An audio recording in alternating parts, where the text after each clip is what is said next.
eventually going to learn, he's proposing various forms of faithfulness to the Muslim creed, faithfulness to the Quran and the Hadith, which our shooter Mohammed Abdullazeez was. He was in the end confirmed in his faith, in his religious precepts taught by Muhammad in the 700s, and lived out and expounded for decades, for centuries, with a trail of blood and conquest in countries all through Africa and in Western Asia, and also in Europe. Mohammed Abdullazeez, the man who died a martyr to his faith, finally understood that he is in his thinking able, or he was able, to obtain salvation, obtain rightness with God by taking upon himself the great effort to destroy what in Islam are considered infidels, destroy the military apparatus in some way, to degrade slightly the American war machine by killing 4 Marines and then fatally wounding a naval man here in Chattanooga, along the trees there in the glint of the Tennessee River, just on the downside of the bank there near Chat State. This is David Toulis and our show, Nooganomics.com. Our show is shifting, by the way, to on Monday to 9 o'clock in the morning. It'll be just, I guess, Nooganomics or David Toulis. That is my name, David Toulis, here at AM 1240 Hot News Talk Radio. And the story is out of ABC News by Brian Ross and 2 colleagues, and it says that the headline summarizes the whole for us, and then that is that our Chattanooga Muslim friend followed this Al-Qaeda cleric online in 2 years ago, in 2013, and in the days prior to his bold step in buying favor with God, he looked up questions about martyrdom.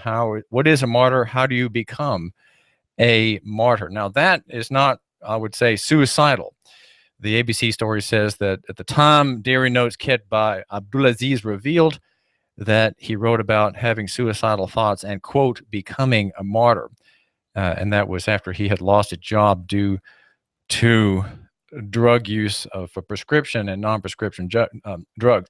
Well, that is not, becoming a martyr is not a suicidal thought. I hope you understand that if you're a Muslim, the idea of jihad is a claim to God's favor. That is how you buy your favor with God in what is a works religion. All religion is works religion. There is a contrast, though, in the world of spiritual reality, bedrock reality, and that's Christianity. Christianity says that no man can obtain God's favor by his good works. There's nothing you can do.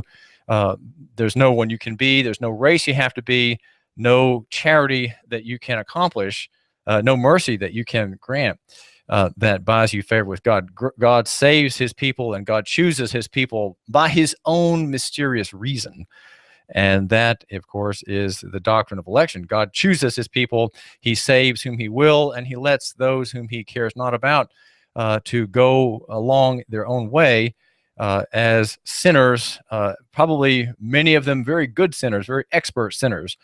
And they choose their own reality, their own terminology, their own moral code. So in our Chattanooga story, the narrative continuing today, there is a conflict between Christendom and Muslim thinking, Muslim theory, also called Islam. Islam is the state of submission, and I believe the term is to suggest the beatific state that one enters into on having submission. And that doesn't have to be necessarily in the next life, but it can be possibly attained in this life, perhaps by the martyr who knows as he lies there on the tarmac bleeding that he has accomplished God's will and will be held in favor in the next life.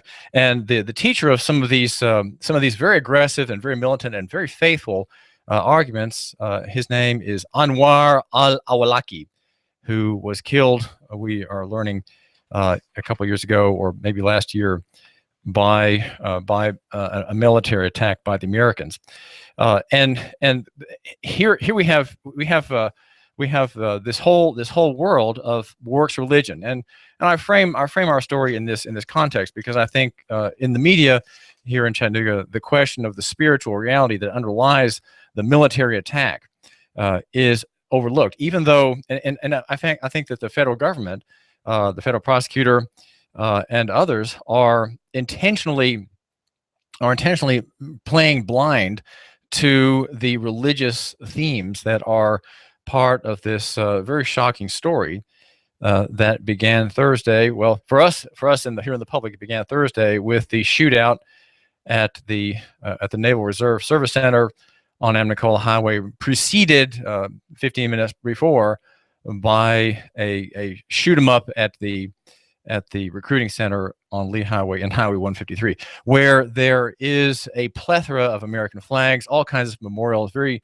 many people kneeling, emoting, weeping, feeling a religious fervor, a sense of union with the country, sympathizing, identifying with the federal republic and the national government, and the soldiers who are seen in the minds of thousands of people to represent our freedoms. That's how we are to understand their role as we go there to the hundreds of memorials and flags and mementos and significant statements and minor statuary you'll find there as well. That these are manifestations of the public drawing together, together in courage, in, I would say, in a very strong form of pride, reflected even in the presentation last night by Mayor Andy Burke, who spoke to the city council, praising police officers and bemoaning the attack. He said that the attacker tried to tear at the very fabric of our community, but our city is too resilient to be ripped apart. Instead, Chattanoogans have responded with compassion, spirit, and unity. Well, my name is David Toulis, and our show is Nooganomics.com. And the idea of works righteousness is important because it is this is a system of religion proposed by the Prophet Muhammad, positing Allah, and it is a system which gains by many ways. It gains militarily. It gains from its pro-natalist position. In other words, the idea of Muslim leaders and families that you have to have as many babies as you can. Why? Because we have hope. Why? We are confident that in our family will serve Allah, providing military men, generals, leaders, martyrs for the faith, and of course workers, hospital workers, charity workers, and many others, homes for the warriors in our rising warrior class in which to be raised. And the idea of the Muslim world is jihad, which is to say war against the infidels. That would be you. That would be you, my listener, whose freedoms we are told are protected by the American military, with each death on the field attributed to the ultimate sacrifice, as it's called, the ultimate sacrifice of a soldier's life given in military service. But everyone agreeing somehow, with a few dissenters, of course, everyone agreeing that death on the battlefield, even on the battlefield in Chattanooga now being a battlefield, is an act of heroism, a grand sacrifice, and that too being part of what we have to understand is American civil religion, where the ultimate goal of man, the ultimate purpose of man, is seen in the modern state, our unity politically, and then somehow emotively and religiously in our government, in our union of 50 states, and of course the agent of same, the United States Incorporated in Washington, the great power that has accomplished all things and has everyone's best interest at heart, and which, as we have been led to understand by Edward Snowden, has reached in at least one important area the status of God, and that is because it has omniscience. It would seem to be omniscience, and there are three main attributes of God. Omniscience is one of them, and that is that it's all-knowing. It is all-knowing with an all-encompassing great eye and great ear over the country, over every hovel, every shack, every rundown apartment complex, every cell phone laying there on the table by the tea in the restaurant, every computer keyboard as the user taps away at it, even if the user's not there. The use of that computer is all monitored, and even if Bitcoin is using it as a server temporarily, even that data is collected by our all-seeing deity in Washington. Well, is there a local solution? Is there a local economy solution to the crisis that we face here in Chattanooga? It is a religious crisis, and it is a military crisis as well. It's being said by James Mahan of WDEF TV and others that the man who lost his life in his faithful act of service to Allah is a terrorist. Well, that is hardly the case.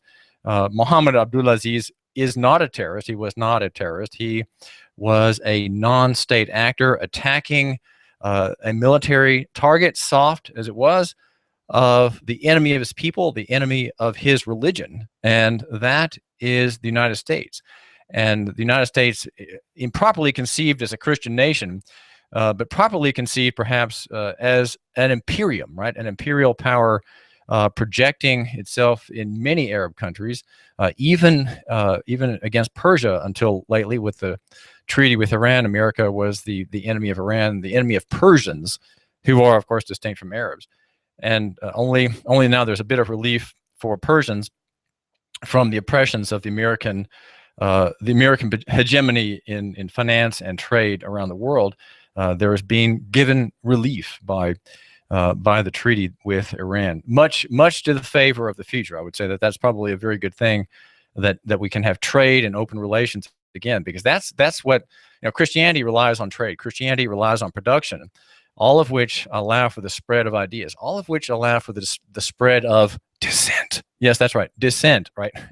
In the Middle East, Christianity is the dissenting voice, though many Christians, of course, have fled. Many have been exterminated by faithful Muslim warriors in Al-Qaeda, ISIS, and other devout branches of the rising caliphate in the Middle East. But here in Chattanooga, we do seem to have a kind of intentional blindness, and as we're going to hear, the blindness of the national power to Islam comes from the very top of the federal government. And that is what you may have already suspected to be true, is that the federal president is probably well more than just a Muslim sympathizer. Muslim thinking is part of his theology, and we can see that reflected in the comments of federal prosecutor here in the Chattanooga area, Bill Killian, and even in today's comments by Ed Reinhold, the agent in charge of the FBI branch here out of Knoxville, who says that Mohammed Abdullazeez was acting on his own. Well, yes, he was acting on his own, but he was a man who thought. Abdullazeez was a man who thought about what he wanted to do, and he made a calculation. He made a calculation that he could atone for his sins by entering into jihad and the war against the infidel, a war against the pagan. What does Chattanooga have to offer against that? Is there a local solution? Well, there is no local solution in the larger sense against the claims of Muhammad on many people who are converted, often in prisons. Often their prison is probably the strongest feeding area for the Muslim religion. There is one local economy. Since we are here operating a show on local economy in the free market, there is perhaps one local economy solution, and that would be decentralization. In what? Well, we often argue here at Nuganomics.com with your host here, David Toulis, that decentralization is a solution to many crises that will not be fixed. Okay, because centralized systems in many areas will not be decentralized voluntarily, because of special interests that have a profit, an illegal, you might say, illicit perhaps, profit from centralization, from cartelism, from monopolism, from you might say, collusion. The system will not be allowed to decentralize, whether it's financial or educational, and so there has to be a drawing away.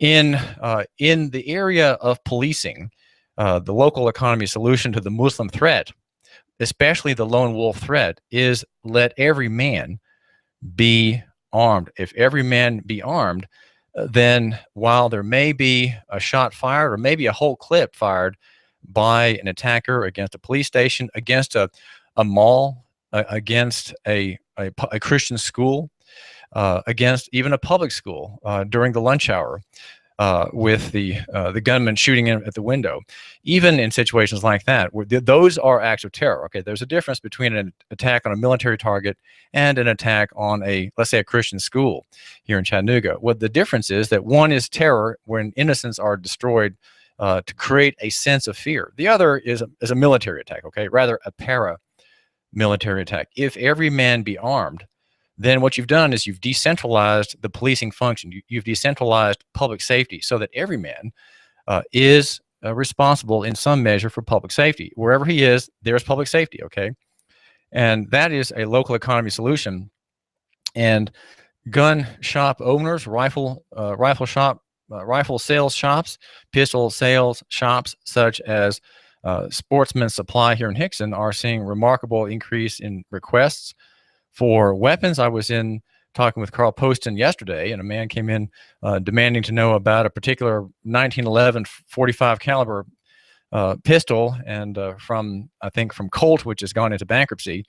And Carl Poston was saying, well, maybe a little difficult to get a hold of that particular one, but this man is keen on having his own weapon, the weapon of his choice. Well, if every man is armed, we have immediate redress against an attacker who suddenly shows up and unburdens his knapsack with two semi-automatic 9mm perhaps, or maybe a sawed-off shotgun or something of that kind, and he can take responsibility.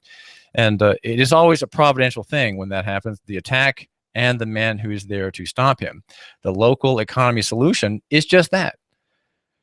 We stop the man cold with a good shot. And it is local economy, and every man is responsible. And that's kind of our theme here at Nuganomics.com. We want there to be local economy solutions on many fronts. And should you trust the national sector to secure your money? Well, no. You need to bring your money here. You need to, as I say, divest national, and invest local. That means investing in yourself, investing in your own small business, and shopping local and loving your neighbor. That, I think, the idea of shopping, loving your neighbor, and buying local, that is a much more remarkable antidote to some of these problems that can't be fixed. Right? These are unfixable problems, even by the best in the libertarian press. If we don't, who often men are proposing, well, we just need to get the right free market candidate in there, or we need to deregulate. These are all fine things, but they won't be done. The speed with which reforms will be brought about will be very lacking, and the reforms in number, the scale is way too small for it to affect anything. And so we face a seizing up of the system again, the foretaste that we had of that in 2008. We face the same thing, and the problem is centralization. The answer is decentralization. So decentralize now. Decentralize in education. Decentralize in investment. Decentralize in peacekeeping. That means to say, you, my listener, need to buy that revolver or that 45 caliber automatic, or maybe you want that 40 cal, right? Buy that at Shooter Supply or your favorite gun shop. Decentralization brings government back home. It brings self-government to the fore. We are a very pro-government station. I would like you to know that. We are very much pro-government. Pro-government. Self-government is first, and then, of course, we believe in constitutional government by those who have taken the oath before God to uphold constitutional government and the liberties of the people. Government is there to defend the liberties of the people, their property, their estates, and their persons. My name is David Toulis, and we're here at AM 1240 Hot News Talk Radio. Our members of Trade Bank of Chattanooga. Trade Bank indeed is the smarter way to barter and in which to improve your cash flow. Trading among 400 local businesses in every field. Learn more, call 877-2202. That's 877-2202. Ask for Jorgen Mutz. My name is David Toulis. We're going to talk with an author who says that civilization jihad is the way to go for the Muslim world. And it's coming here.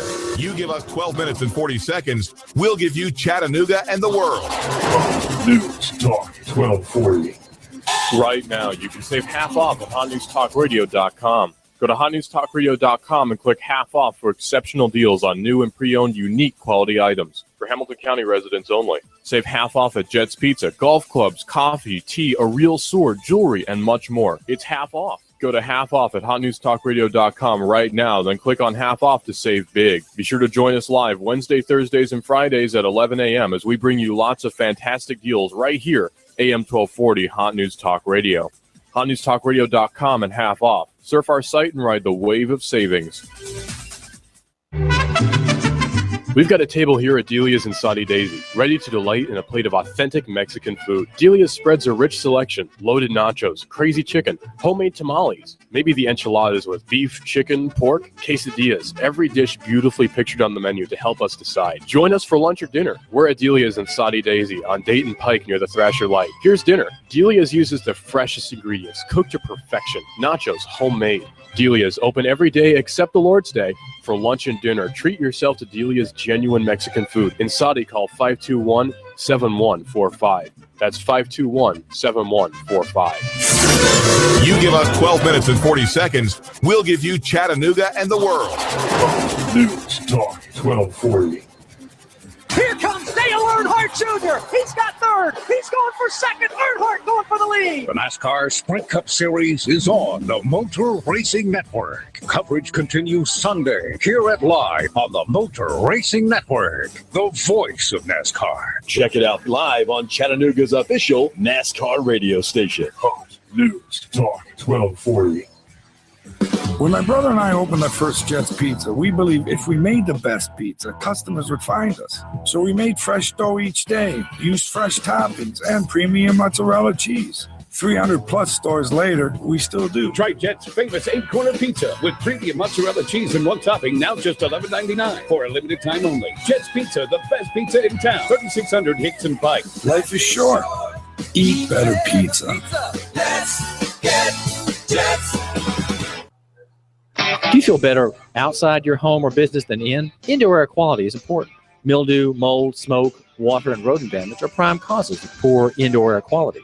Ducts, Indoor Air Professionals, better known as Duct Busters, cleans HVAC systems using 127 definable Duct Busters steps. Let Mark Thompson address the indoor air quality at your business to help reduce employee illnesses. Prevent fires by cleaning your dryer vents. Mark and his parents, Dick and Joan Thompson, have been building our local economy and helping local people with HVAC systems 16 years. Ducts, Indoor Air Professionals. Call 876-9907. 876-9907. Call now. You give us 12 minutes and 40 seconds, we'll give you Chattanooga and the world. News Talk 1240. If the South would have won, we'd have had it made. I'd probably run for president of the Southern states. Make sure you just join Hot News Talk Radio tonight at Saudi Park. There will be a memorial for 5 slain servicemen. NASCAR, Laura Ingram, Dennis Miller, David Toulis, Coast to Coast AM, and CBS Radio News. Chattanooga's news, talk, and sports leader. News. Fox News Radio, I'm Lillian Wu. We've just received more details on the shooting in Chattanooga, Tennessee. Officials saying they're not sure if the gunman had been radicalized. FBI saying in addition to the shooter's guns, 2 additional weapons were recovered at the scene. Those weapons belonged to service members, and they were, at least one of the weapons was discharged at the subject. Whether he was struck by those individuals is unclear at this time. Ed Reinhold, special agent in charge of the FBI's Knoxville division. The sentencing phase in the Colorado theater shooting trial kicking off today. The judge told jurors after they found James Holmes guilty. You'll have 2 options: life imprisonment without the possibility of parole, or a death sentence. And the University of California raises a minimum wage for employees and contract workers to $15 an hour by fall of 2017. Fox News, we report. You decide.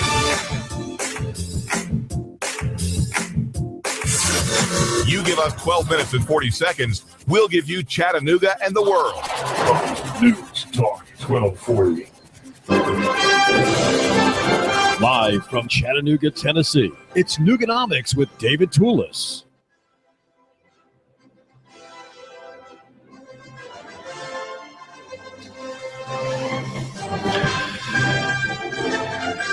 This is David Toulis here. Our show is Nuganomics.com. We are moving our show to the morning hour, and I'd like you to join me if you can.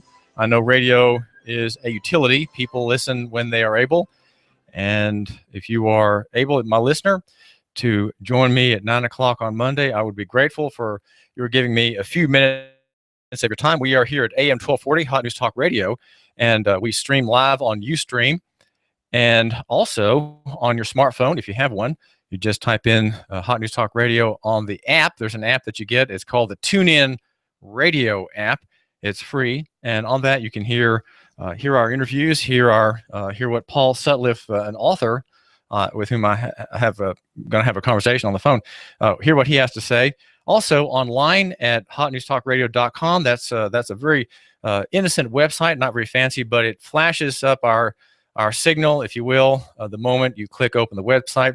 So what you should do is just, if you're at the office and have 7% cranial capacity available that you're not giving to your boss, well, give that to us, and we will nourish it sprinklingly there on the side, very gently massage your cranial matter with our discourse here in Chattanooga and Hamilton County. My name is David Toulis, and again, our show is shifting this next week to 9 o'clock in the morning, 9 to 11.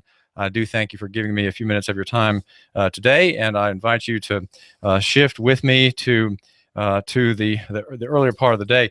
Now, on the phone, I've got a man who's given a great deal of thought to the question I've been asking about moderate Islam, and his name is Paul Sutliff. He's 50 years old. He's the father of 3 children, and he's a special education teacher in Rochester, New York, and his book, which is a very detailed volume with many footnotes and very well-sourced work, is Civilization Jihad and the Myth of the Moderate Islam. It came out this year, 2015. You can order a copy from your favorite bookseller, perhaps downtown, or you can order it online at Amazon.com. Paul Sutliff, welcome to Nuganomics.com. Thank you. It's nice to be here. All right. What is your main thesis, Paul Sutliff? Basically, it's that we have a declared war against the United States and Canada, and neither the Canadian government nor the United States government is willing to accept that. You can't combat an enemy and do it well if you refuse to acknowledge the enemy exists. That's the premise of the book. And it comes from the explanatory memorandum, which was discovered in 2004 by a search warrant of one of the leaders of the Muslim Brotherhood in North America. One of their documents says this, and this was written back again, I mean, it's written a long time ago, written a while ago, but this is a declared war. Understand, jihad means war. And the term civilization jihad comes from this document, their document. And the English translation says this: the process of settlement is a civilization jihadist process with all the word means. The Ikhwan, which is the Brotherhood, Muslim Brotherhood, must understand that their work in America is a kind of grand jihad in eliminating and destroying the Western civilization from within and sabotaging its miserable house by their hands and the hands of the believers. But it is eliminated and God's religion is made victorious over all other religions. Without this level of understanding, we are not up to this challenge and have not prepared ourselves for jihad yet. It is a Muslim's destiny to perform jihad and work wherever he is and wherever he lands until the final hour comes. And there is no escape from that destiny except for those who choose to slack. But would the slackers and the mujahideen be equal? The slackers and the mujahideen? Mujahideen, the warriors of jihad. Okay, but there's another group called the slackers. So there are some in the Muslim faith which are called slackers. There's slackers. The slackers would be those who Muhammad shunned. He had some of them beaten, some killed, that were his followers when they refused to take arms. So this is referring to that. We're talking with Paul Sutliff, who's an author. His book is Civilization, Jihad, and the Myth of Modern Islam. So this document discovered in a search warrant is a declared war against the United States. Now, is the United States government, Paul, not recognizing this declaration of war because these are non-state actors? It would recognize only a state declaring war, and since the Muslim Brotherhood and others are not state actors, it just refuses to take this this soaring rhetoric seriously. They have been watching the Muslim Brotherhood since the 1960s. So the question is, why wouldn't they take them seriously? Non-state actors, yes, but they were controlling Egypt not too long ago. In fact, they are the reason why we are in other countries right now, because our president attacked countries that attacked the Muslim Brotherhood. And that is an important thing to understand. If our president is doing every defensive action he can to defend them, when they were attacked by Syria, we attacked Syria. When they were wherever they've been attacked, in Egypt they were being attacked, our president insisted that they take part in the political process after being jailed for decades. And all of a sudden they took power. This is the kind of war that's going on around the world. Muslim Brotherhood is a global entity that is recognized by the FBI, and it is refused to be recognized by the last president and this president as a terrorist group. Well, let me ask you a question. Go ahead. Our president calls them nonviolent, but Hamas is part of their chapter. Well, here in Chattanooga, Paul, we've had, of course, the massacre Thursday ended up 5 men losing their lives. One was wounded and died after the initial bloodletting. So five American military people were killed, and the investigation seems to be a very odd investigation led by Ed Reinhold, the agent in charge out of Knoxville he's here in Chattanooga. And no one seems to want to draw conclusions. Everyone's hesitating, really refusing to draw conclusions, even though ABC News reports this morning that the shooter here, Mohammed Abdullazeez, was a faithful, he was a man who was influenced by the fine Muslim arguments of a cleric named Anwar al-Awlaki. And yet somehow there's no connection seen, somehow this connection between the Muslim faith, the Muslim obligation, and an individual man are not being drawn. They're being drawn in very light pencil, and maybe as if somehow there's going to be found a way maybe to erase those lines altogether. What do you make of this stuttering? To Clint Cooper from Chattanooga of the Times Free Press. He wrote in August of 2012 and did some wonderful research on the mosque that was being built out there. That the mosque, which is now occupied by I'm going to quote this correctly. A mosque now, this is from August 2012. Mosque now occupying one part of the Islamic Society of Greater Chattanooga is the former Masjid An-Nur, which is registered in Hamilton County as part owned by NATE, the North American Muslim Brotherhood entity. NATE is the North American Islamic Trust. And you can see this on today. I just looked at this today to see if it's still up. The assessor, you can go to assessor.hamilton, leave out the last O in hamilton.gov. You can search it out, MASGID space ANNOUR right there, and that will come up. They are part owners of that mosque. NATE is owned by the Muslim Brotherhood. It is a creation of the Islamic Society of North America. That is the mosque that this gentleman went to. All right, so just backing up, we're talking with Paul Sutliff, and you're just doing an online search of the assessor's database for Chattanooga. And now, is the Chattanooga mosque is also the Murfreesboro Mosque, where there had been some contention earlier, funded by or owned by the National American Islamic Trust? Yes, that is what we're saying. Okay, so you can do this. This mosque was connected to Hamilton County, and that the Clint Cooper again did excellent research and found this. This was again cited this week by the Global Muslim Daily Brotherhood Watch. He did again excellent work. Going back, Global Muslim Brotherhood Daily Watch cited the former said this: a former FBI special agent, Robert Stauffer, headed an investigation in the 1980s of Muslim Brotherhood finances. He discovered the Islamic Society of North America had received millions and millions of dollars through NATE, the North American Islamic Trust, which served as a financial holding company for the Muslim Brotherhood-related groups. This money, he said, was wired into the United States from Islamic countries, including Iran, Saudi Arabia, Kuwait, Afghanistan, Egypt, Malaysia, and Libya. So this is just evidence the FBI is aware of these groups, but they're not doing anything because they're not acknowledging this is a declared war. Well, when the new mosque in Chattanooga, we have two. One is very fancy by Hamilton Place Mall. Another one is kind of in a rented quarters and somewhat lower level rented quarters along East Main Street. When the new one opened, there was a big to-do, a big fanfare with the federal prosecutors and federal officials, as if they were somehow endorsing this Muslim outpost in Chattanooga. Saying that we're your friends and we're here to protect you. We're here to make sure that your rights are freely exercised, and we're here as kind of your allies. Now, it seems to me that that's kind of a promise by the federal government to be your ally. Of course, is always a double-edged sword. American military and American government has often betrayed friends. It doesn't have a very good track record. So the Muslims so you're saying that from all appearances, the Muslims seem to have a charitable interest and a protective services by the national government and its agencies here in the Chattanooga area. Paul Sutliff? I am saying that the mosque that this gentleman went to, that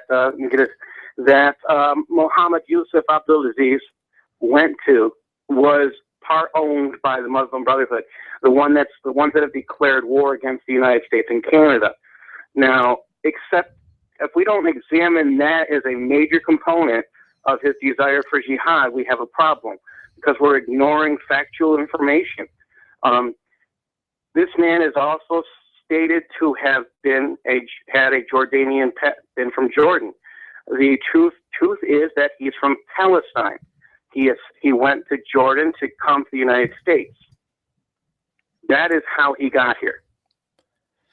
Let me ask you a question about the whole idea of martyrdom. Martyrdom, as I understand Muslim theology, martyrdom is a way of atoning for sins. And in fact, the press coverage has indicated that he was torn in his heart about whether he could atone for his drug addiction, his bankruptcy. Who knows? He may have had other vices which are frowned upon in the Muslim process of sanctification. And he turned, Mohammed Abdullazeez turned finally to the final solution, which was to kill some American military men as an act of atonement in a way that grants you favor with God.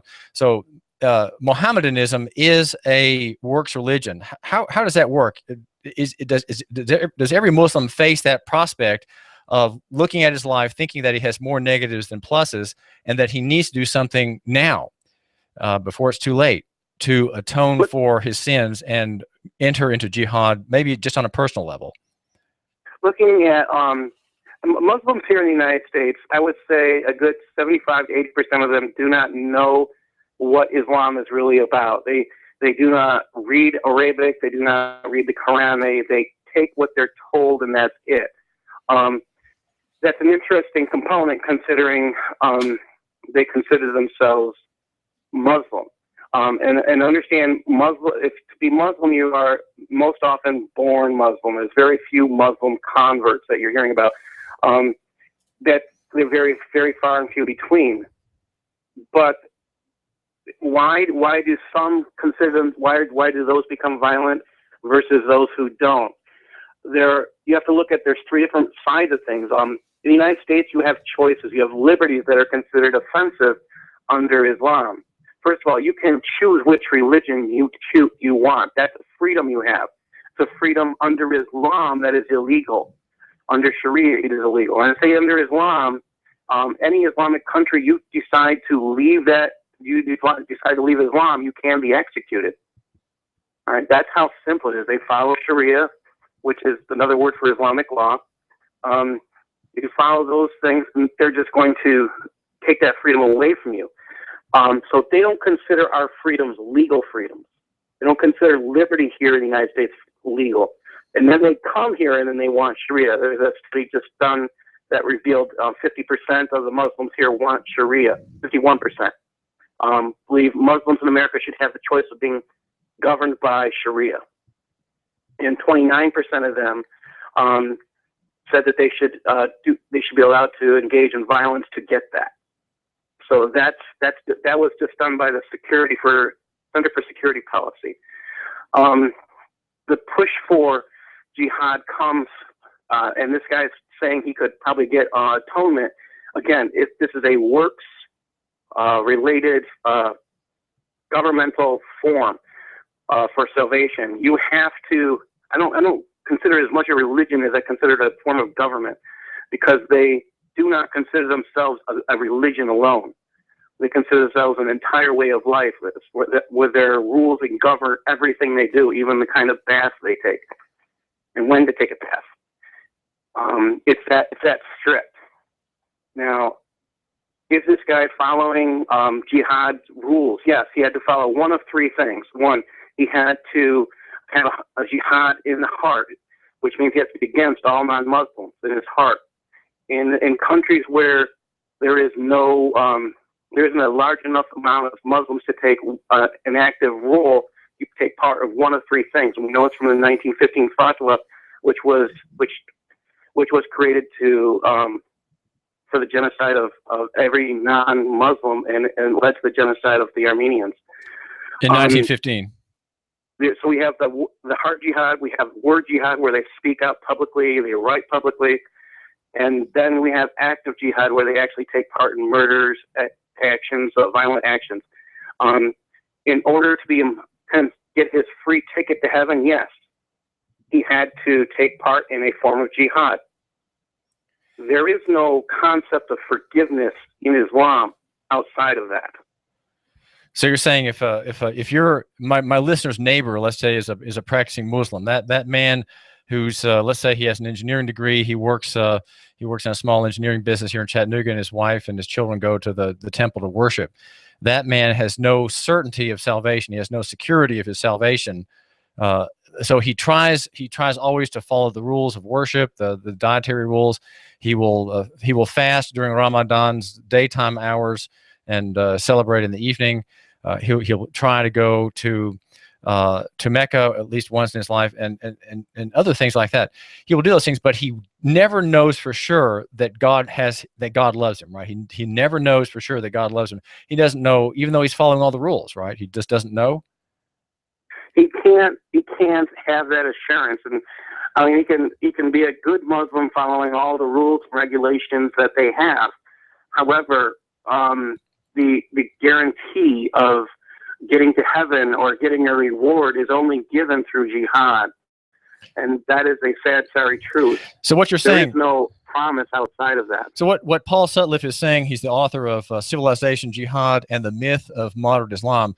What you're saying, Paul Sutcliffe, is that the more doubts a man or a woman may have about God's love for him or her, the greater the doubts, the more likely that person will be to turn to the certain solution to this grave doubt, which is certainly one that can trouble a soul deeply. And that solution is to enter into jihad in some form, on a grand scale or maybe just a small scale. So jihad can be something like blowing up a roadblock, right? It doesn't have to be a magnificent event. It can be a small event, such as the one in Chattanooga. Chattanooga, I would say the killings by Mohammed Abdullazeez were really small, right? They were not. That's a kind of a petty jihad. Is that fair to say, Paul? Well, the active jihad includes actually donating, so giving financially to a jihad. So if you consider the Holy Land Foundation trial that happened not too long ago, where Nate and other organizations that gave millions of dollars to the Holy Land Foundation, that money went directly to Hamas, and these monies were collected and sent. And those people who gave those monies were being, giving monies is also placing you as the same salvation level as a jihadi gets in martyr. I mean, their level has to take part in some level. The obligation to jihad can be found in, and anybody can read it. It's in The Reliance of the Traveler with 2 L's. And again, there's an obligation. This is also mentioned in my book. I quote from Reliance of the Traveler in the book. it's not my words. I'm quoting directly from Islamic sources that are printed here in America. And this is important to understand, that they are printing these sources here in America. The International Institute of Islamic Thought is one of the big promoters of this concept of jihad. They refuse to come out and openly state that. However, if you read their books, they do promote jihad, and that's quite an interesting statement. And they are the reason why I actually have gotten into this research, because they gave $500,000 to Nazareth College, and they again, after an hour's worth of research, when I was trying to figure out who they were, I connected them to the Muslim Brotherhood within an hour. Well, is that not where you went to school, Paul Sutliff? Yes, it is. What's Nazareth College? What is that? I did my master's there. Okay, and where is that school? Nazareth College of Rochester in Rochester, New York. Well, why did a Muslim organization give $500,000 to a school that sounds very Christian in its theory? They dropped their quote Catholic background and decided to go secular. So the Muslims wanted a chair there, and the person who actually went and sought the money is Dr. Mohammed Shafiq, who has worked for and written for the International Institute of Islamic Thought. He has done some work for them. He's also worked with the Islamic Circle of North America, received an award from them, which again is Muslim Brotherhood, cited in that explanatory memorandum. Now, just briefly, Paul, how can my listener find out more about you and your work? Give us the name of the book and give us a website, possibly. I am at I have my own blog at Paul Sutliff, PaulSutliff, as in Frank, blog.blogspot.com, and you can find my book, Civilization, Jihad, and the Myth of Modern Islam, on Amazon.com right now. Okay, so the website again is Paul. Ebook or print. Okay, so I've got an ebook of your title is called Civilization, Jihad, and the Myth of Modern Islam. And again, you write periodically at Paul Sutliff with 2 F's, paulsutliff.blogspot.com. This is David Toulis. We're talking with an author of a very serious volume that runs into the hundreds of pages. And we are here at Nuganomics.com at AM 1240 Hot News Talk Radio. And I want to have you do something to fight back. And our argument is we can fight back against some of these things obliquely by believing perhaps that every man should be armed, but also by loving our neighbor and shopping local. And part of that idea could involve a trip into South Saudi Daisy. Delia's Authentic Mexican Restaurant will be a great place for you to enjoy dinner with your wife or lunch with your wife and children. It's not a fancy place, but it's a very workmanlike little restaurant that I'd like you to go to. And make sure you mention that you are the listener here at AM 1240 Hot News Talk Radio. There's a rich selection of Delia's, loaded nachos, crazy chicken, homemade tamales. You're going to be well treated by Maria Hernandez and her staff, whether it's with enchiladas, whether beef, chicken, or pork, either one, you will be the better off for it. Quesadillas. Maria is at Delia's is on Dayton Pike near the Thrasher Light in South Saudi Daisy. Mention our radio station and you will get a free iced tea. Just say, hey, I hear you on the radio, and you'll be rewarded with a little tip there in a way of a free iced tea. We're talking with Paul Sutliff, who's the author of the book, Civilization, Jihad, and the Myth of Modern Islam. There is no moderation in Islam. It is a total system making total warfare against Christendom and against the rotten carcass of the secularist West, which we can see evidences of that all around here in Chattanooga. Full of debt, full of consumption, full of me, full of worship of the state. It's gone. But Christendom is what stands strong. Though it has many weaknesses, there are some important strengths. This is David Toulis. We'll be right back. You give us 12 minutes and 40 seconds, we'll give you Chattanooga and the world. News Talk 1240.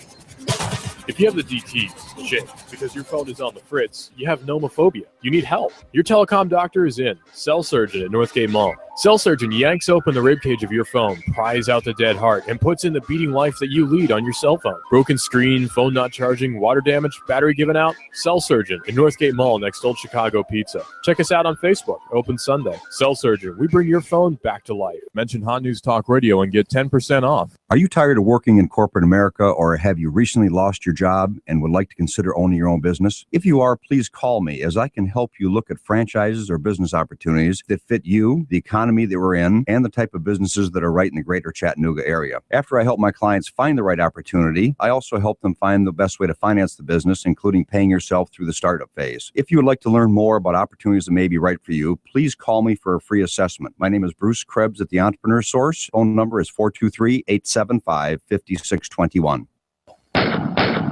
By the time the police get there, it may be too late. Arm yourself today. Protect you and your loved ones with a pistol, shotgun, or rifle. At Sportsman Supply and Services in Hickson, they offer a huge selection of firearms, ammo, and accessories. In business for over 26 years, Sportsman Supply and Services features an indoor shooting range, carry permit, and handgun safety courses. You know, in Tennessee, you can carry a handgun in your vehicle with no permit. Go to Sportsman Supply and Services today. Sportsman Supply and Services in Hickson, where owner Carl, who's a former owner of Montlake Shooting Center, will guide you in deciding on the perfect gun. Looking for ammo, high-capacity magazines, hunting rifles, and accessories? Sportsman Supply and Services in Hickson has it. If you want to save money and ammo, then add laser training as part of your shooting experience. Sportsman Supply and Services in Hickson. Their mission is to provide customers with the best firearms equipment, instruction, service, and indoor shooting experience. Sportsman Supply and Services, 4824 Hickson Pike, next to the Holiday Inn Express. Call 875-4868. That's 875-4868. Here you are, working to keep your customers happy and to manage your cash flow. IRS problems are the last thing you need, but here they are, flapping about you like vultures. Get help from Eric Pelton and his team of accountants at E.J. Pelton Company. Audits, letters, proposed return changes, 1099s, penalty threats. Pelton Tax Resolution Services brings peace of mind and helps you keep more of what you've earned. EJPelton.com. Offices on Brainerd Road and in Saudi Daisy, just north of the Bilo. That's E.J. Pelton. Call 622-3156. Think ahead, 622-3156. All systems go. Got a printing project on deadline? Advantage Printing in Brainerd offers the highest quality one-stop service in Chattanooga. Graphic design, printing, addressing. Don't create a mailer unless you first check with Alan about the latest postal hassle. He'll handle the whole thing for you. Advantage Printing. Your advantage is in our name. 4031 Brainerd Road next to the Bilo. Print digital or offset, wide format, engineering drawings, start to finish. Advantage Printing. Check the details with Alan. 629-1800. That's 629-1800. All systems go. When my brother and I opened the first Jets Pizza, we believed if we made the best pizza, customers would find us. So we made fresh dough each day, used fresh toppings, and premium mozzarella cheese. 300 plus stores later, we still do. Try Jet's famous 8-corner pizza with premium mozzarella cheese and one topping, now just $11.99 for a limited time only. Jet's Pizza, the best pizza in town. 3600 Hickson Pike. Life is short. Eat better pizza. Let's get Jets. If the South would have won, we'd have had it made. I'd probably run for president of the Southern states. The day Elvis passed away would be our national holiday. If the South would have won, we'd have had it made. NASCAR, Laura Ingram, Dennis Miller, David Toulis, Coast to Coast AM, and CBS Radio News. Chattanooga's news, talk, and sports leader. News Talk 1240. You give us 12 minutes and 40 seconds, we'll give you Chattanooga and the world. WSDT Saudi Daisy, Chattanooga. CBS News, I'm Gary Nunn. Federal hate crime charges are expected to be filed by the Justice Department in about an hour against Dylan Roof, the accused gunman in the Charleston, South Carolina church shootings. CBS News senior legal analyst Andrew Cohen says this prosecution is out of the ordinary. This prosecution is a direct result of the comments that Roof reportedly made during and after the shooting, comments that survivors say showed clear racial motivation for the attack, the kind of evidence you rarely see, which explains why you rarely see a hate crimes prosecution by federal officials. Roof already faces state charges, including 9 counts of murder in the killing of black church members last month at Emmanuel AME Episcopal Church. Investigators are revealing more details today about the shootings at 2 military sites last week in Chattanooga, Tennessee by gunman Mohammed Abdullazeez. CBS News correspondent Cammie McCormick at the Pentagon. It was brief and chaotic. From the time he crashed the gate till he finished, took anywhere from 3 to 5 minutes. The FBI special agent in charge, Ed Reinhold, says Abdullazeez entered the second building he attacked and made his way through shooting. 1 service member was killed inside, 4 others killed just outside the back of the building. Authorities found 3 weapons belonging to the shooter. 2 additional weapons were recovered at the scene. Those weapons belonged to service members. At least one of the weapons was discharged at the subject. It isn't clear yet whether that bullet hit Abdullazeez. Cammie McCormick, CBS News, The Pentagon. Results of a new study have implications for veterans of the wars in Iraq and Afghanistan. Researchers estimate that more than 270,000 Vietnam vets still have PTSD. Dr. Charles Marmar, who led the study, says more than 1/3 of those suffer from deep depression. Approximately 11% of Vietnam veterans are suffering from either post-traumatic stress disorder or from significant symptoms that interfere with functioning. The study was published in the Journal of the American Medical Association Psychiatry. Penalty phase of the case against the man convicted of killing 12 and injuring 70 in Centennial, Colorado in the massacre, now underway. This is the case of the people of the state of Colorado versus James Egan Holmes, case number 12 CR 1522. The same jury that convicted Holmes in the 2012 attack will decide whether he should pay with his life. Sentencing is expected to last about a month. Douglas Hughes, who flew a gyrocopter into Washington, D.C. in April through restricted airspace, landing on the grounds of the U.S. Capitol, has rejected a plea deal, one that would have required him to serve 10 months in jail. Sales of lived-in houses last month spiked at the fastest clip in more than 8 years. Prices now at record highs. Demand exceeded supply. Danielle Hale of the National Association of Realtors. We've had more than a year of very solid job growth and also an improving economy that gives households more financial wherewithal and more incentive and confidence to make the biggest purchase that many of them will make in their lives. The Dow's down 89. This is CBS News. Are you drowning in IRS tax debt that you can't pay? At People's Tax Relief, we have programs available to help you, including our Emergency Mediation of Taxes, or EMT program. If you qualify, you will get a reprieve against collections. Asset seizures will be suspended. Some accrued penalties will be waived, and collections will be suspended altogether. Call People's Tax Relief to find out if you qualify at 800-916-2100. That's 800-916-2100. 800-916-2100. Have you heard? Proactive Plus is faster and better than ever. Stay tuned for a 1,000,000 bottle giveaway, and you'll also receive free shipping. With Proactive Plus, your acne can heal, and you can help prevent new breakouts. Don't miss this limited time offer. We're going to let 1,000,000 people try Proactive Plus risk-free and get 2 free gifts, and also receive free shipping when you call right now. Call 800-393-6272. That's 800-393-6272. What may be the oldest parts of the Quran have turned up in England. CBS's Larry Miller in London. Sitting on the shelf of Birmingham University's library since the 1920s, fragments of the Quran, now carbon dated to the 6th and 7th century, within years of the founding of Islam, the university's David Thomas. The person who actually wrote it may well have known the Prophet Muhammad, maybe have heard him preach. The clearly legible script was written on animal parchment. One Muslim leader says news of the find brought tears to his eyes. Larry Miller, CBS News, London. Simon & Schuster, publisher of the Bill Cosby biography by author Mark Whitaker, has removed blurbs from several celebrities, including Billy Crystal and Mary Tyler Moore, from dedicated web pages on Amazon.com and other retailers. One executive says it's because of recent events. Simon & Schuster is owned by CBS. Porsche owners are the most partial to their new cars, the 11th year in a row, according to J.D. Power's survey. Gary Nunn, CBS News.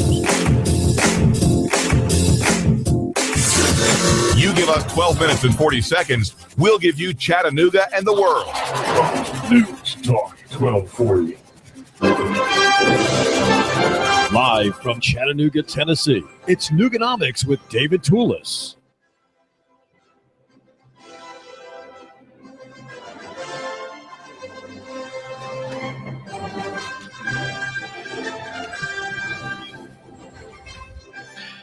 This is David Toulis. Chattanooga is facing a war. It's a long-term cultural war, and the party that promises to win over time is the Muslim theories of Muhammad.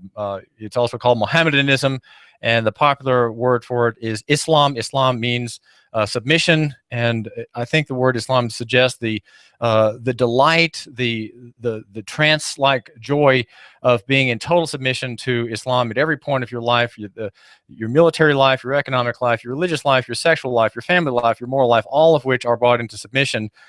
And your great goal is the conversion of the ungodly, the heathen, the pagan, and that would be you, my listener, who are not a Christian. I understand that you're just a average American, but it would also include people who are Christians who have a commitment to God through Jesus Christ as revealed in the Holy Scriptures, the 66 books of the Old and New Testament. There is a war unto death, and my own belief is that Christianity will win if we can just lay aside some of our misconceptions in Christendom, which hold, for example, that Christianity is simply a private relationship between you and God, and God cares only about the private individual and his personal piety. That's called pietism, and that system has been holding sway in Christendom.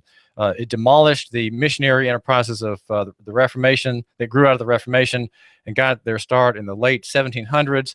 And pietism is reflected in modern Baptistic theology, which is again a privatized religion with no real worldview. There's no it's a non-systematic form of Christianity, and it doesn't claim all for the Lord Jesus Christ. It claims only individuals and maybe their children at Vacation Bible School, and that's about as far as it seems to go. But there are changes in Christendom, in Christianity, which are recognized as fault, and it is gaining back its testosterone. We're on the phone with Paul Sutliff, who is an author. He lives in Rochester, New York, where he teaches special education classes. He's the father of 3, and he's 50 years old. His book is available at your local bookstore. Make sure you ask for it to find out more about what we are speaking. It's called Civilization Jihad and the Myth of Moderate Islam. The idea is that jihad itself is through all parts of civilization, through a total system working totally at every point to undo and destroy the works of the pagan. That is to say, the works of the carcass of humanism in the West, which is modern America by and large, and also the great rival to Christianity, to Muslim thinking, and that is Christianity. Paul's book is available at Amazon. And Paul, let me ask you about moral vacuums. America, the United States, has had a tremendous blow in the past few weeks with the deconstruction of marriage by the High Court. And yesterday there was action in the Chattanooga City Council. What do you make of that vote that took place in Chattanooga? The interesting thing about this is this actually plays into the Muslim Brotherhood's hands. What was the vote? As I was reading on the newspaper, it said, quote, Tuesday night they passed an anti-discrimination ordinance.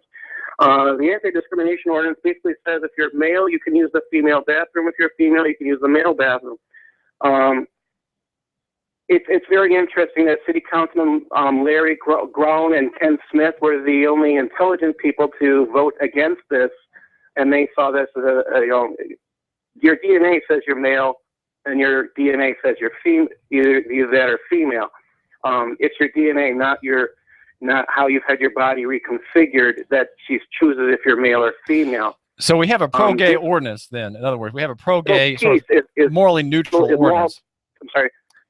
Go ahead. A piece of immorality allows for the Muslim Brotherhood, when you promote immorality, what they would consider immoral, because they believe in, if you're homosexual, that they can kill you, throw you from a high place, which is why you'll see scenes on YouTube or whatever. You can find a videotape of actual stuff that's related to terrorism, related to killing of homosexuals, also on memory.org, which every American today should be subscribing to, MEMRI.org, so they can find out what the Muslims Brotherhood and other organizations that are into terrorism are into stating against us.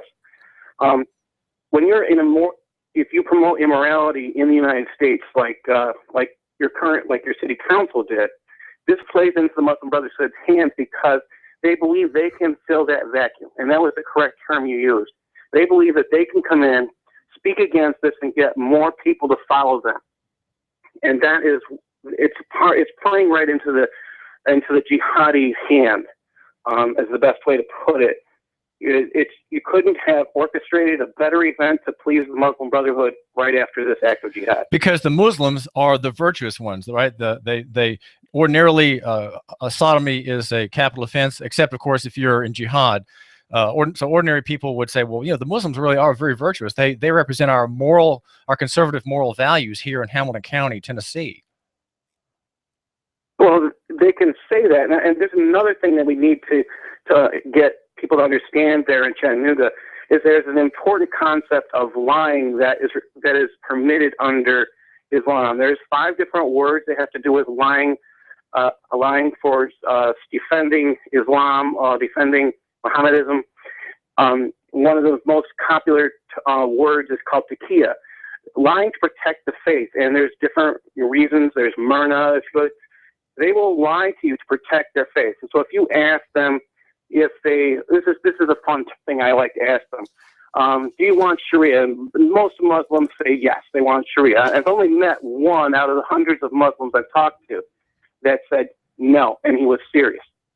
And I asked, but everyone else, I say, when they want Sharia, I said, okay, so are you okay with your daughter being married off at the age of 6, engaged, and then fondled until she's 9? And vetted. Now, I say this because they have an ideal, perfect man called Muhammad, and that is exactly what he did. And this is why pedophilia is permitted under Sharia. So these are important concepts to understand also. So it's immorality that we're talking about, promoting homosexuality, promoting pedophilia. Homosexuality may not be permitted under Islam. However, pedophilia is. These things are all legalized under Sharia. You can read it in Reliance of the Traveler. That is a Muslim book of Sharia, actually translated into English. These are planned events. This ISIS also is a pretty much planned event from Al Qaeda. ISIS is Al Qaeda Iraq, just renamed, and this is an important thing. So these guys who were, when our president said Al Qaeda was on the run, at that time he was training Syrian rebels in Jordan and in Turkey to become ISIS. Now, this is documented through German newspapers and through United Kingdom newspaper sources as well, and through the United States news sources. We now know that McCain was, when he was talking about these people should be trained, and he was standing right next to an Al Qaeda representative, and this is our John McCain who Trump said, well, how do you call him a war hero type thing? And I'm not saying he's not a war hero, but a man who stands next to Al Qaeda, I call a treasonous bastard. Okay? Well, so is to what extent? To what extent, Paul Sutliff, author of Civilization, Jihad, and the Myth of Moderate Islam, to what extent is ISIS an American creation? Does ISIS serve American public policy? Well, when our president comes out last week, and he stated that he was going to increase the ISIS training schedule. I missed that one. The President of the United States, who's behind, I've been saying this for over a year, that he was behind part of its creation. Again, this is Al Qaeda Iraq. He's been he left guns over there in Iraq for them. He emptied a chemical weapons depot so they stopped the people from guarding that so they could take it over. That was documented in the New York Times. There's several actions. We're not attacking this group. So yes, the United States Executive Office is behind ISIS. So are you suggesting, Paul Sutliff, that this is the White House, this is the executive branch having a little bit of an adventure in sponsoring ISIS, or is this American policy on the whole? Is there a conflict from what you can see within the American deep state and the front state that we have, which represents the faces that we see in the news, the Congress, the courts, and the presidency? Is there a conflict in American policy on this? Conflict. You are correct. There is a huge conflict with policy because the congressional representatives that represent every citizen in America, you, me, every small person in America, are not doing their job in having the president arrested for treason.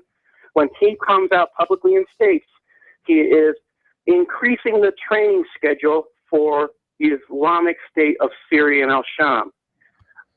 Now, he said this, yet nobody has called for his impeachment or for him to be removed from treason. Are they complicit? Is now our legislators complicit after hearing this by refusing to act? I tried calling my local representative. They refused to do anything. They won't even listen. They won't even respond to my calls. I asked for a response. I encourage everybody else to call and respond.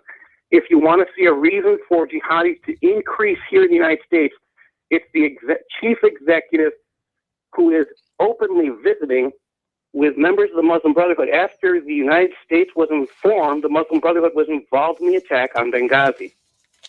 This is how the local jihadis, they see, well, if the president's behind the Muslim Brotherhood, then they feel like they can now act openly and take part in an act of jihad. Now, this is people who would be influenced enough to take part in jihad see a president who is endorsing jihad and endorsing what we call terrorism. Notice he didn't raise the flag for those slain in Chattanooga until he was shamed into it. Everybody here is wondering about that. Sad factual information. Well, Paul, in your book, you detail extensive visits. One person I made note of, I didn't print the page out, visited the White House 60 times. This is a Muslim activist. That's quite a reception to have dozens of visits with the chief executive. The unpacked Muslim Public Affairs Councils had about 60, I think about a couple hundred visits now if you take all their officers all together. One of the officers also of the Muslim Brotherhood, who is on the board of what we would call board of directors for ISNA, is also she works for the White House. At the age of 26, this woman, I'll give you her name in a second, she's now working, I should say, at the age of 26, she started working for the White House, and she became a member of the board of directors for the Islamic Society of North America, which is basically it is the Muslim Brotherhood here in the United States. Interestingly, she started working at the White House. Now, working at the White House, her name is Asa Mirza. She's had roughly 900 visits, maybe close to 1,000. She listed 900 to 1,000 times on the White House visitor logs today. Now, the last time I looked at her list, when I did my book, it was July 2014. However, when I went recently, she had over 900 logged times there. Now, here's the reason she's logged on there. And she meets with the president. She meets with other people. She is now an employee of the Office of Management and Budget. Interesting point about this. She is the only one not listed on the salary list for the White House. On the what list? Mirza is the daughter of Yaqub Mirza, who is one of the leaders of the International Institute of Islamic Thought, one of the past presidents of the Islamic Society of North America. So this is Muslim Brotherhood working inside the executive office. In fact, one of Obama's memos says to refer to her if you have any questions about your budget. So that's pretty good. Here is a person of great interest who would not pass a security clearance, yet is in charge of much of the budget of the White House. I don't think Billy Graham has visited the White House, and probably not even his son Franklin, Paul Sutliff, has he? Billy Graham, I didn't even check, but it would be interesting. I doubt that he would have been there. One of the most glaring violations of security policy for any sitting president would be the visiting of a terrorist or the terrorist relative, correct? Layla El-Arian, daughter of Samuel El-Arian, who was just deported I think last month or the month before, has visited the White House. Since he was in jail during the time he had been convicted, and during that time she went and visited the White House. Does anybody think that's a security issue? Because I sure do. How did she even get on the property of being permitted inside, much less a visitor? Well, Paul, let me ask you, let's change the subject just slightly. We're here in Chattanooga, Tennessee. My listener listens to our show, Nooganomics.com at AM 1240, Hot News Talk Radio, for a purpose. And the purpose is, what are the solutions? And I'd like to ask you, the author of this book, you've sort of taken the oxygen out of the room by this reporting in your volume, Civilization, Jihad, and the Myth of Moderate Islam. What can people do? What we have just a couple of minutes. What are some things that you're a Christian man? What should people do, whether they're Christians or not, that would be tending toward a solution to this problem? I don't think the problem of the Muslim onslaught against the West can be solved by anybody. We just have to kind of watch with dread. But are there practical steps that my listener might want to think about? The number one thing we have to do is to start teaching the truth about Islam in public schools. We do not do that. We tell people there are 5 pillars of Islam, and they have a code of ethics to follow, and that's where we stop mostly in teaching about Islam. We don't teach the history of Islam, what they've done to take over areas. We tell people, at least in New York State, it's required that you teach that Islam spread through cultural diffusion, through trade, through them learning about it. We don't tell the truth that there was, like we did back in the 70s and 80s, we taught that Islam spread through the sword. You either converted or died. Today they tell students that it spread through cultural diffusion, and that's a mandate. At least in New York State. But hold on, you're not answering my question. You're not telling our children the truth. Okay, well, you're not really answering my question, Paul. I'm sorry. Okay, great. Well, the question is not what do other people have to do to solve this problem. You're answering that question. The question was not what do other people need to do to solve the problem of the Mohammedan invasion of the United States. The question I ask you is, what can my listener do? What does he need to do personally? What is he? I have one listener to my show, and he wants to know what he could be doing. Sorry? Be a good protector of the Second Amendment, and be a good prayer warrior. Those are the 2 most important things you can do today. Okay, so self-protection, having a stake in the constitutional right to bear arms and carry arms, having the ability to personally protect his family. Is that what you're saying? My listener needs to protect his family wherever he is. And that's because my listener has to protect his family wherever he is. So he has to have the means of protecting them. At the very least, a good kitchen knife, right? Maybe more. I would say do what you need to protect your family. When the president increases the Islamic migration here to your local areas, like in Chattanooga, with Syrian refugees, then you are going to be under a higher pressure of a larger percentage of those who are more likely to engage in jihad. So we have to be able to protect ourselves, first of all. Beyond that, it's knowing, I would say, know your God. That's the most important thing. Okay, so because the best defense against jihad is having as a Christian, I'll say knowing who the God is that loves you. And so so that's an answer. That part of your answer, Paul Sutcliffe, really almost can't apply to my listener who's not a believer. But you're saying that our defense here in Chattanooga relies on the willingness of Christians who worship God, the one true God as revealed in the scriptures, that they're an important barrier for the protection, for the prosperity of our area, because they can convert. They can persuade by argument, by discussion, by friendship. They can convert people from the Muslim creed to the creed of Jesus Christ, to the promise of grace and the gospel promises. Is that what you're saying? I'm saying that's one of the answers. Yes, definitely saying that. So it's not just. You have to have, in order for Muslims to learn about forgiveness and concepts like that, they have to understand that yes, Muhammad did accept the Gospels as part of Scripture. So in doing that, we need to get these Muslims to read the New Testament. If they can accept it as Scripture, then they need to read it. As Muhammad ordered them, right? Muhammad ordered you to read the Bible, so here it is.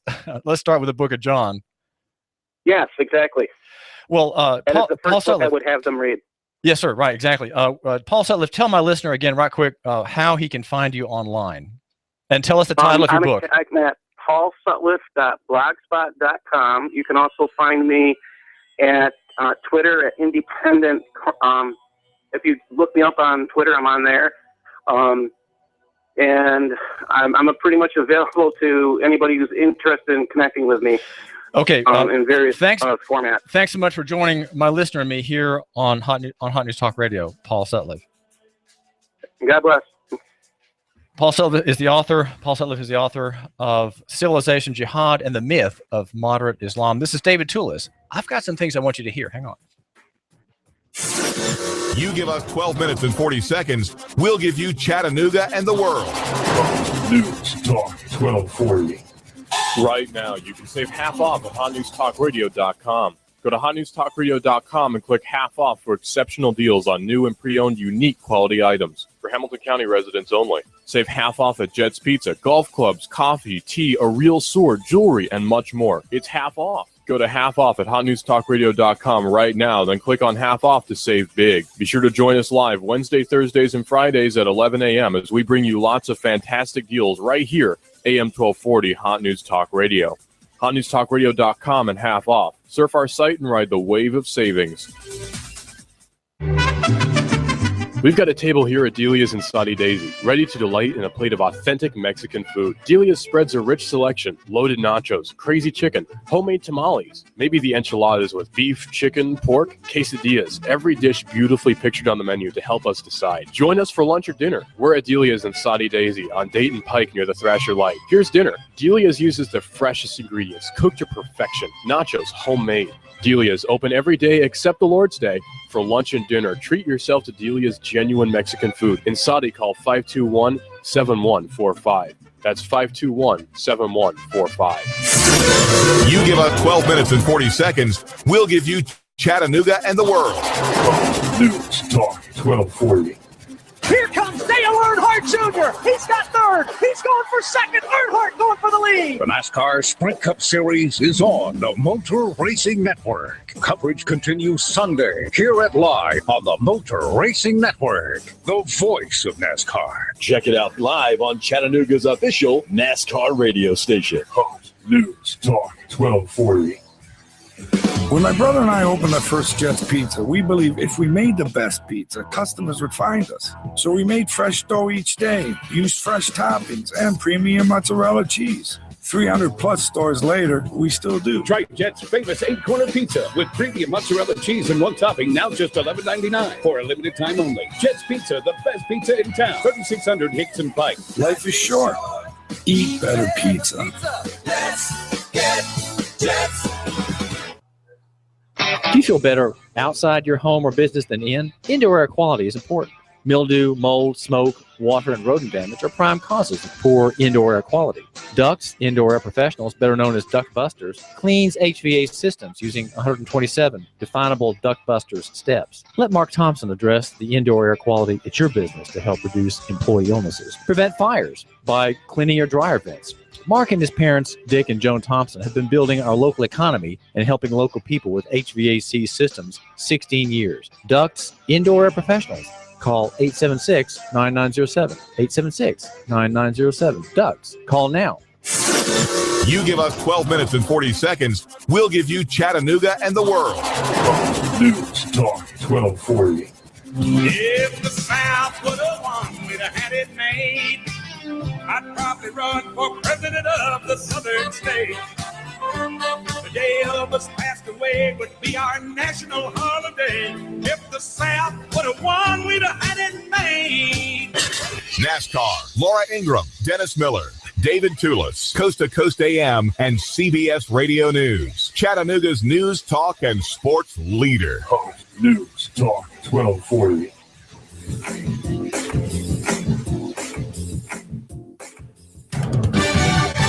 Fox News Radio. I'm Lillian Wu. The FBI says it's too early to know if the Chattanooga gunman was radicalized. This time we're treating him as a homegrown violent extremist. We believe he acted on his own that day. Ed Reinhold, special agent in charge of the FBI's Knoxville division, at least one of the service members who was killed in that rampage fired back at the shooter. A decision to take North Dakota's strict abortion law off the books, backed by a federal appeals court. The Eighth Circuit Appeals Court ruling supports ending the statute that bans abortions once a fetal heartbeat is detected, which can be as early as the 6th week of pregnancy. The Republican-backed measure was approved in 2013, but shelved when the state's only abortion clinic in Fargo filed a lawsuit. Fox Radio's Grinnell Scott. And the man who landed a gyrocopter at the U.S. Capitol rejecting a plea deal that would have put him behind bars for 10 months. Fox News, we report, you decide. You give us 12 minutes and 40 seconds, we'll give you Chattanooga and the world. Fox News Talk 1240. Live from Chattanooga, Tennessee, it's Nooganomics with David Toulis.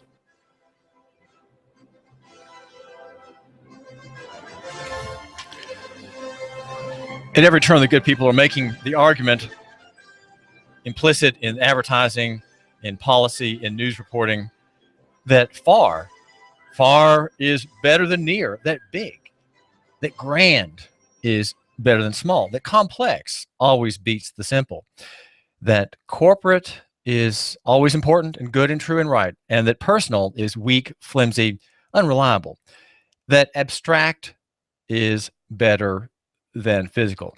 And guess what? I argue contrary-wise to these nostrums, which are implicit, as I say, in basic news reporting, in everything you see, in advertising, in the conversation of your work colleagues at the water cooler. That is the assumption. And we in these assumptions, our faith is lodged in the great ones, in the good people. And I'm not a very religious person. I must say I'm not religious at all. And therefore my faith in this system, my faith in this creed is very, very weak. Though sometimes I must say I'm tempted to think with everybody else that we really should believe that far is better than near. But my argument is just the reverse. And I hope you will give me a few minutes of your time today here at Nooganomics.com. Our station is 1240 AM Hot News Talk Radio. It's the station that in which you report and the world decides. The one to whom Sean Hannity made the switch, the great neocon mouthpiece. Sean Hannity, famous star in radio and a real conservative. He made the switch here, and you, my listener, you have a friend I'd like to suggest who needs to make the switch too. Make the switch to Hot News Talk Radio, and your friend can reach us anywhere he wants to. He's outside the range of our powerful AM signal, 1,000 watts pulsing out across the landscape and through the earth itself. Well, he can tune in on his smartphone. He has to just get the TuneIn Radio app, which is free, and just type in Hot News Talk Radio online. hotnewstalkradio.com. Guess what? It can't be any easier than that. And we are on YouTube. We have our own channel entrusted with the great world there in YouTube, Hot News Talk Radio.com. We have some great shows, and my show here is the number 4 in the number 4 slot in the rankings. Number 1 is held sturdily by Russell the Kid, the man who's never set foot in a school, and who is just a very intelligent, very anarcho-capitalist perspective on the marketplace, especially the tech sector. Number 2, probably held by Sean Hannity, who shows at 3, and the number 3 slot by Tex, the good old boy from Texas, who makes the argument for cowboying up. Which is the expression from Texans that would have politicians and mayors and representatives do the right thing and stop loading it up on the gravy train. Well, as a believer in local economy and a kind of a man of prejudice, I'm a very prejudiced person in favor of local economy. I had a chance in the past couple of days to live out my theory, and guess what? I saved money. I had gone to Goodyear for a quote on Integrity Tires by Goodyear, And then I said, well, hold on, let me see about getting this tire I've got that needs a patch, getting it patched, because the hole that the nail had made was too near the rim. So Goodyear in good conscience wouldn't patch it. But I went to Middle Valley Tire and Alignment, a locally owned outfit on Middle Valley Road, run by the manager, Richard Miller. I've already met the owner, Randy. And he said, okay, well, we can patch it, but it's not going to last. Okay, it's a plug that'll work its way out in a couple of weeks. So you need to get a couple of new tires. Well, I said, okay, well, let's price them. He didn't have the integrities in the shop. So I ordered them yesterday, and he said, well, actually, I ordered them yesterday. He said, come back in the afternoon. I came back too late to be served there. So before the show this morning, Richard Miller, the manager at Middle Valley Tire and Alignment, got my new tires on. And guess what? I saved. I spent $205, and they were about $25 cheaper than the company store, right? The Goodyear company store on Highway 153, where I've had a lot of work done at Goodyear. So I saved money, about $40 on 2 rear tires on my sedan. And so I had 3 visits, not quite convenient for me, of course, but I said, well, I'm supporting local economy, and maybe I'm coming in too late to have the work done yesterday evening after my sales calls. The shop closes at 6, and I came, I zoomed in at 5:20. And Richard Miller said, well, we just can't make it today. We've got customers in front of you, and we close up at 6. So I said, well, that's fine. I'll come back the next day. And that was this morning. So here I am, the defender of local economy, favoring the local shop, which is, and this morning in the grimy quarters there where the tires were, it smells very garagey. And I made calls and did business, waiting for the work to be done. And maybe not the neatest place to sit, and maybe not entirely welcoming of my fine presence as a customer. But it's a local shop, at which Richard Miller, the manager, has been working. I think he said 29 years, a very long time. So he knows a lot of local people and serves them with tires and alignment. So that there you have local options in your business and in your commerce. And think about the rationale for local economy just for a second. I know you want to talk about the Westboro Baptist Church coming here, and how the modern censors are working to prevent free speech. I know you want to hear about that, and I've thought a bit about that question, and I hope for our benefit.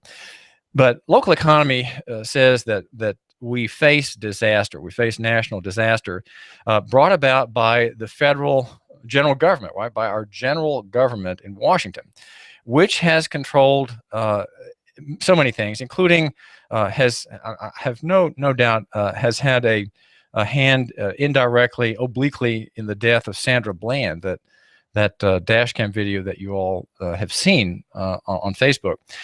There she is, a very, very tough lady, and nothing she said deserved her being punched, hit, shoved, anything at all. You can hear the dialogue with this belligerent officer. And have the good people had something to do with her demise? Yes, they have. And they've done it indirectly by policy, by their creation of an omnipotent, not quite, but quasi-omnipotent national government. Because we have an omnipotent, do-it-all, messianic federal state, which is incompetent in almost everything that it does, we face disaster. We face a disaster that is in view in one of my favorite quotes from Lamennais, the French philosopher, conservative philosopher, and a contemporary of Alexis de Tocqueville, the famous French observer of the American scene, in his wonderful treatise, Democracy in America. Well, Lamennais said that centralization leads to apoplexy at the center and paralysis at the extremities. And that's what we face today. There is paralysis here in Chattanooga and Hamilton County, and maybe where you are from. You, my listener, if you're just passing through town on the highway, our very safe federal highways, you may know what I'm talking about. We have that here, and we have paralysis at the center. We have, as we hear from Paul Sutliff, the author, there is a conflict in the deep state in the deep state, in the fractures in its parts, or perhaps between the deep state and the face of national government, which are all the regulatory agencies and the political agencies such as Congress and the presidency. These are the faces of government, which have nothing really to do with the real operation of the state, but they are the figureheads, and they give us the impression that we live in a democratic republic. Of course, we don't. And so how do we get past that? Well, getting back to my point here about local economy. Local economy is the solution to the problem, and it is, in a nutshell, the fruit of Christianity. Christianity posits, of course, that Christ died for the sins of his people, right? God the Son died on the cross, that wicked cross, at the hands of the Romans and the Israelites, and he saved his people, whom were all his enemies, right? All his people were his enemies. Every Christian at one time was an enemy, but God saves whom he will, and you could say that Christ on the cross died for his clients, right? His clients, and those are his people. Just as ISIS is said to be a client of the American government in some fashion or other, perhaps only indirectly, but it is a client nonetheless. Christ dies for his people, and the marketplace mimics that great sacrificial act. Think for a second about the entrepreneur. Think about Bill Gates, okay? Bill Gates succeeds if he makes his buyers, his customers, succeed. And every entrepreneur, every capitalist will succeed if he thinks first not of himself and his monopoly or his cartel, but of his customers. And as he competes fairly in the marketplace, he will succeed. And of course, we have much success in our day, granted not by any care about the customer at all. And that's why we are facing a disaster. The disaster is ahead. I'm past page 600 now in David Stockman's monumental history, a recent economic history called the Great Deformation, and we are facing a disaster of monumental proportions, which will be a great benefit. All right, the benefit is that prices will come back to the marketplace. We don't have real pricing anymore. Because of the many deformations that national government, national hegemony, federalism gone to rot that becomes nationalism, and the owners of the national economy, which are the big businesses, the big corporations, the Republicans, yes, the Republicans, and of course their kinfolk, the Democrats. And so to get ready, we need to have local economy and the free market. We need to have babies. We need to have Christianity. We need you, my listener, need to understand that Christianity has a lot to offer, not just culturally and politically and economically, in terms of constitutional government and the marketplace, right, and courts that enforce contracts. It has a lot to offer personally, and I leave that discussion to your Christian friend, right? Your Christian friend, ask him about Christianity and what it does for him personally. It's not just a global system of thought and action and life that encompasses government, politics, law, medicine, exploration, technology, energy, warfare. It covers the individual life, and because it starts, Christianity works from the inside out. It works from the heart of individual man to his family, his business, his employees, his servants, his property, his assets, his investments, and on out into, you might say, into the world of the public, right? The public world. And just by the way, if you need help in any of these financial questions about money or prosperity or capitalism, make sure you contact Eric Pelton, the numbers guy at EJ Pelton Company. Online, ejpelton.com, ejpelton.com, 622-3156. That's 622-3156. And think local, right? Think trade with Middle Valley Tire and Alignment versus NTB, right? Or versus Goodyear, the company store. That way you are supporting someone and you are helping a man make a living. Get to know people.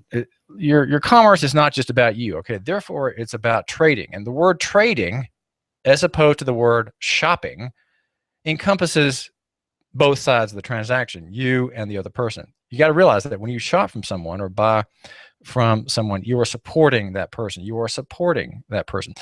And I say that, I come to the idea that you, my listener, need to support our radio station. Do you know that we are a commercial radio station? We make a living by serving you, first of all, and then our advertisers, whom pay us to be mentioned to you, the listener. And that relationship is very important to us.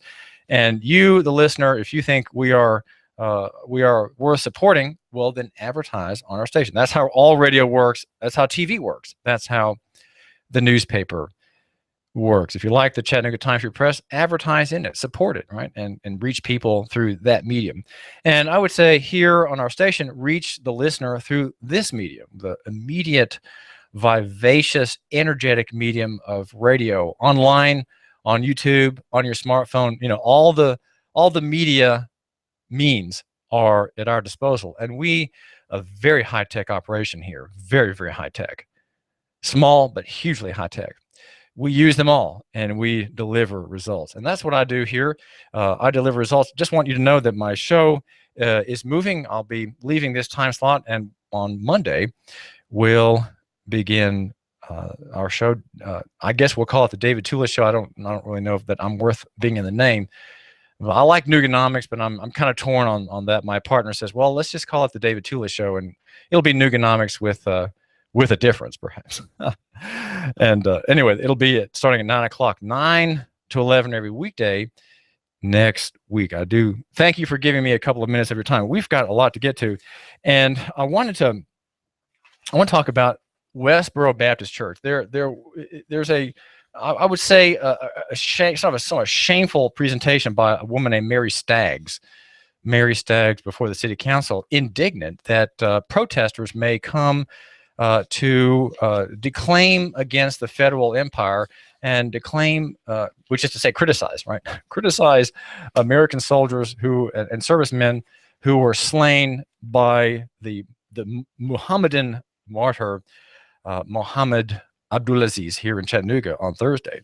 The party in question is Westboro Baptist Church in Kansas, and it has made a name for itself in protesting the deaths, the funerals of service members who represent an empire which has deconstructed marriage, whose judges destroyed marriage just the other day. Maybe we didn't notice, but it was just the other day that marriage, which is God's gift to mankind, was deconstructed by an opinion that the judges said affects all states. And the judges said becomes law. Even the dissenting judges said that. They even all agreed that, well, our opinion is now the new law. And that is, I would say, as much an abomination legally as sodomy is physiologically. Well, Westboro Church is planning on coming here, and Mary Staggs opposes this. She wants there to be a 60-day ordinance to prevent picketers, potentially Westboro Baptist Church, according to M. McGeeknap's accounting of yesterday's meeting he's writing at Chattanooga.com. She presented a proposal for an ordinance like that of Charleston that passed after the shooting by Dylan Ralph there of 9 Christian martyrs. He massacred 9 Christian men and women at a worship service. And clearly a hate crime. His motives were very clear.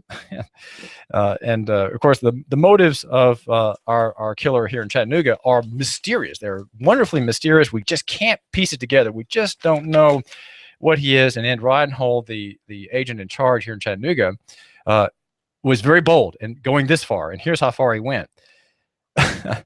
That Mohammed Abdullazeez is a homegrown violent extremist, and that's as far as anyone's willing to go, even though he's a devout, faithful Muslim, doing what is expected of him by God. Right? God has ordered this man to do by the nudging of his conscience, the encouragement of his soul, to take up arms against the pagan imperialists, which are the American government, according to Muslim dogma. Well, the city council agreed that the city should work to prevent that, but City Attorney Phil Noblett pointed out that a federal statute already prohibits any such activity within 150 feet of the funeral site, and further demands that the protest be limited to end an hour before the service starts and begin an hour after the service has concluded. Of course, that's an illegal act. That is a reference to the Respect for America's Fallen Heroes Act, an illegal and unconstitutional measure that even the three dissenters against that bill is the noted homosexual Barney Frank. And Barney Frank said, I think it's very likely to be found unconstitutional. It's true that when you defend civil liberties, you're typically defending people who do obnoxious things, he said. You play into their hand, and when you let them provoke you into overdoing it, I don't want these thugs to claim America is hypocritical. Ron Paul also voted no against this unconstitutional act, and it was this bill was passed by the good people in their federal Congress back in 2006, which prohibits protests within 300 feet or 90 meters of the entrance of any cemetery under the control of the good people's National Cemetery Administration from 60 minutes before to 60 minutes after the funeral. The penalties are draconian. Of course, they always are draconian from the federal statutes. $100,000 in fine and up to 1 year in the Who Scout. Well, prior restraint is something that the national power is very good at, and I'm thinking here of Black's Law Dictionary that talks about prior restraint. Prior restraint, as this standard dictionary, has gone very much against the Constitution in more recent editions. Prior restraints violate the First Amendment unless the speech is obscene, is defamatory, or creates a clear and present danger to society. And that last bit, of course, is your routine state establishmentarianism. The entry goes on as follows. The legal doctrine of prior restraint or formal censorship before publication is probably the oldest form of press control. Certainly, it is one of the most efficient, since one censor working in the watershed, and I really love this phrase, can create a drought of information and ideas long before they reach the fertile plain of people's minds. The temptation for prior restraint, Black's Law Dictionary says, lives zestfully on and shows no signs of infirmities or age. And I think the national government is torn. Bill Killian represents that. He's been very concerned about defending Muslims and bringing about the national government, the federal prosecutorial office, to enforce, that's his word, to enforce the First Amendment. Well, listen, the First Amendment is enforceable only as against government. I can't enforce the First Amendment against you, nor you me, and nobody can enforce it among us, right? Between us, you my listener, and me. There's no way to enforce it unless, of course, there's something defamatory said, or something that causes a public uproar or a public disorder. Those things may be cause of state action, but no one can enforce the First Amendment between anybody. And yet, the national power that has become, well, I'd like to think that the national power is strongly pro-Muslim, and yet it's torn in its function, because here it is supposed to find out why this man caused a massacre and prevent the same tomorrow, right? Prevent the same thing happening tomorrow. And yet it can't put together all the data. The data just doesn't show that Mohammed Abdullazeez acted from religious principle as a devout Muslim who came to a conclusion that to love Allah, he had to damage local economy. He had to damage 2 buildings. He had to destroy human beings, men made in God's image, but who represented, in his mind, the pagan infidel, the evil of the West, the evil even of Christianity and modern marketplace capitalism, which they think we have. Of course, we don't have that, right? We don't have marketplace capitalism, and we really have very little Christianity left here in the United States, though perhaps here in Chattanooga there is a little bit more grace shown by God in his favor of his people than in other places. And I know I've mentioned this in the past couple of days, but look at our abortion stats. We are tremendously, blessedly underrepresented in the number of boys and girls slaughtered to death, vacuum cleaned to death, incised to death among women, in the wombs of women here in Hamilton County. Only 250 babies or so in 2013 were so destroyed. 10,000 were killed in Tennessee. 10,000. Only 250 in that year from Chattanooga. That is remarkable. That is simply remarkable. The demand for baby killing is less here than elsewhere. That's a sign of God's mercy. Well, let's just hope that the FBI agents will find out what's going on. They are working furiously, and there are 200 agents working in Chattanooga. There are 700 to 1,000 people working full-time to figure out the motivations and the steps of Mohammed Abdullazeez. Maybe we can figure it out. Maybe. This is David Toulis, and our show is Newgonomics.com. You give us 12 minutes and 40 seconds, we'll give you Chattanooga and the world. News Talk 1240. If you have the DT, shit, because your phone is on the fritz, you have nomophobia. You need help. Your telecom doctor is in. Cell Surgeon at Northgate Mall. Cell Surgeon yanks open the rib cage of your phone, pries out the